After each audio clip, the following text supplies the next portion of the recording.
Ассаламу алейкум. Армысыздар ағайын. Айтпайын десең де айтқызады ғой. Ата-анам да, жақындарым да қойшы, айтпай ақ қойшы, тыныш отыршы дейді. Бірақ мына әділетсіздіктерді көріп отырып қалай айтпасқа?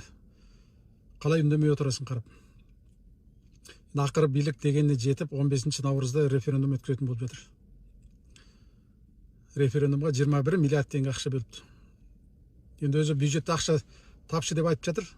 Халық бір нәрсеге сұраса, жолға, мектепке бір нәрсеге сұраса, ақша жоқ деп айтады. Ал бірақ осындай келгенде ақша табыла қалады. Аз қаржы емес енді 21 миллиард. Алдында осының алдында референдумға 16,5 миллиард жұмсаған болатын. Енді осы жол 21 миллиард жұмсаған. 21 миллиардқа мен айтайын, ауылда 200 орындық мектеп дейік мәселен. 200 орындық мектепті 500 миллион теңгеге салып, толықтай жабдықтауға болады. Яғни 21 миллиард ақшаға 42 мектеп салуға болады. Сосын ауылға ауыз су тартуға 300 миллион теңгеге 200 бен 300 миллионның ақшасы арасында ақша жұмсалады. 300 миллион ең жоғары деп есептесек, 70 ауылға ауыз су тартуға болады екен. Қаншама емхана салуға болады, қаншама балабақша салуға болады бұл ақшаға. Мәселен, Алматы қаласында 3 бөлмелі пәтер 50 миллион теңге деп есептесек, мәселен, 100 квадрат, 80 квадрат шамасында 420 пәтер алуға болады екен осы ақшаға. 420 отбасын пәтер кезегінде тұрған көп балалы аналарды қуантуға болатын нәрсе. Сондықтан нәтижесі белгілі болып тұрған бұл референдумды өткізудің қаншалықты қажеттілігі бар. Бұншама ақшаны ысырап етіп. Бұл бір. Екінші, мына жаңа конституция жобасы қабылданатын болса, бұл үкімет өзі айтып жатқан жаңағы күшті президент, ықпалды парламент, еститін, есеп беретін үкімет емес. Бұл енді мен теңеуін табылмай отырмын да бұған. Өзі Тоқаев айтып жатыр ғой, біз супер президенттіктен бас тартып жатырмыз деп. Депутаттар да мақтап жатыр. Сайыры бар, толықбайы бар. Президентке ешқандай артықшылық беріп жатқан жоқ дейді. Ал мен мына конституция жобасын сонда олар оқымады ма деп ойлап отырмын да. Президенті бар, депутаттар бар. Өздері жазған жобаны өздері оқымай отыр ма? Әлде бұны басқа біреулер жазып беріп отыр ма? Мен оқып шықтым. Мен қарадым да бұған мынандай ой келді.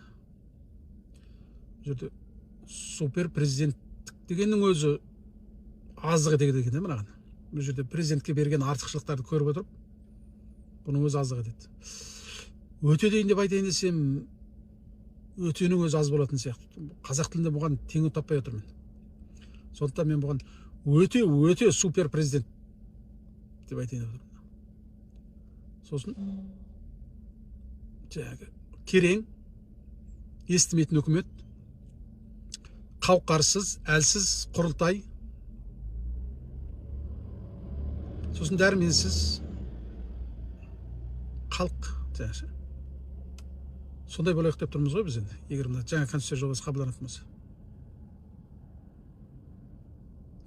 Енді мен мына Орта Азиядағы өзіміздің көршілер бар ғой, солардың ішіндегі ең бір жабық диктаторлық ел деп айтамыз ғой, Түркменстан.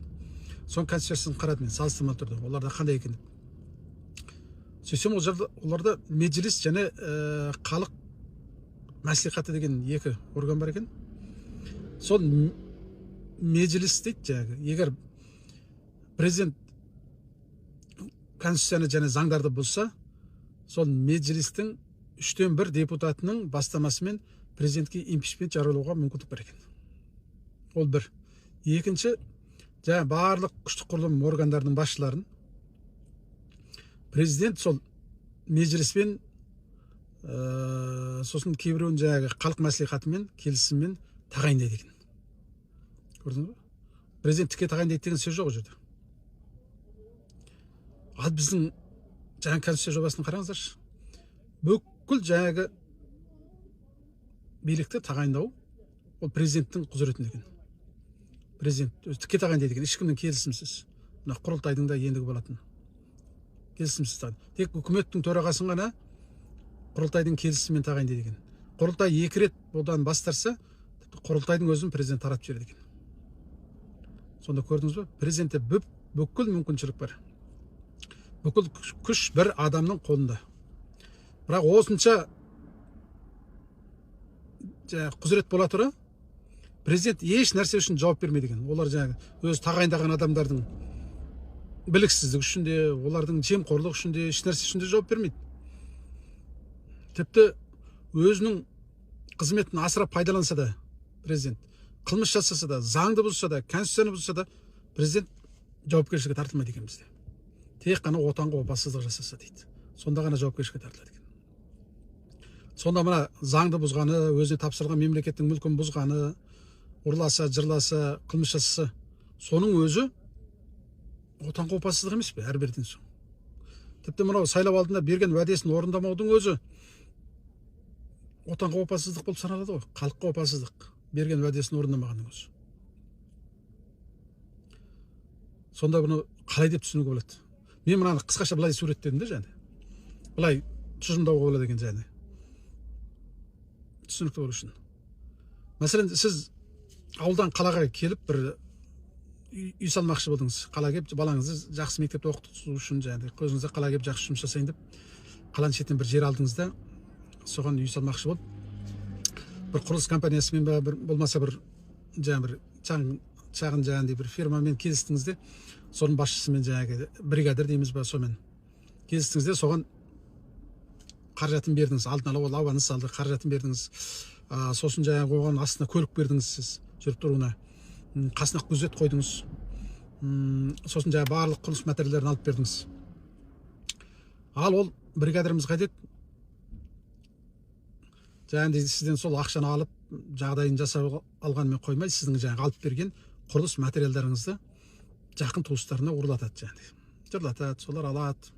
Сосын ол азайып қалады. Сосын жаңағындай бір жұмысшыларды алып береді. Бірақ ол жұмысшылар біліксіз, құрылыстан хабар жоқ жұмысшыларда.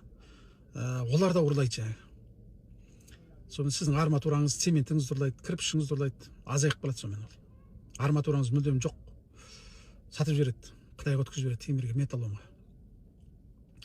Сонымен жаңағы фундамент құяды, фундаментің ішінде арматура жоқ. Цемент аз болғаннан кейін фундаментіңіз құйылмай жатып өгіледі. Еще ол жаңағы құрылысшылардың жаңағы біліктілігі жоқ болғанда ол қыңыр қисық құйылады. Соны жаңағы 1,5 кірпіштен жина деп сіз кірпіш әкеліп бергенсіз, ол 1,5 емес, жарты кірпіштен жинады дейді. Сонымен қайтеді. Фундаментіңіз егіліп қалады. Кірпішіңіз анау, сонымен үйіңіз салынбай жатып құлайды. Сонымен сіз қайтесіз, жаңағы неге барасыз? Сотқа жүгінесіз. Осының әділдігін шығарып бер, мен ақшаны қайтарып бер, осылай жауапқа тартыңыз. Сөйтсеңіз ол соттың аузы, сотты жаңағы бригадир аузы майлап қойған екен.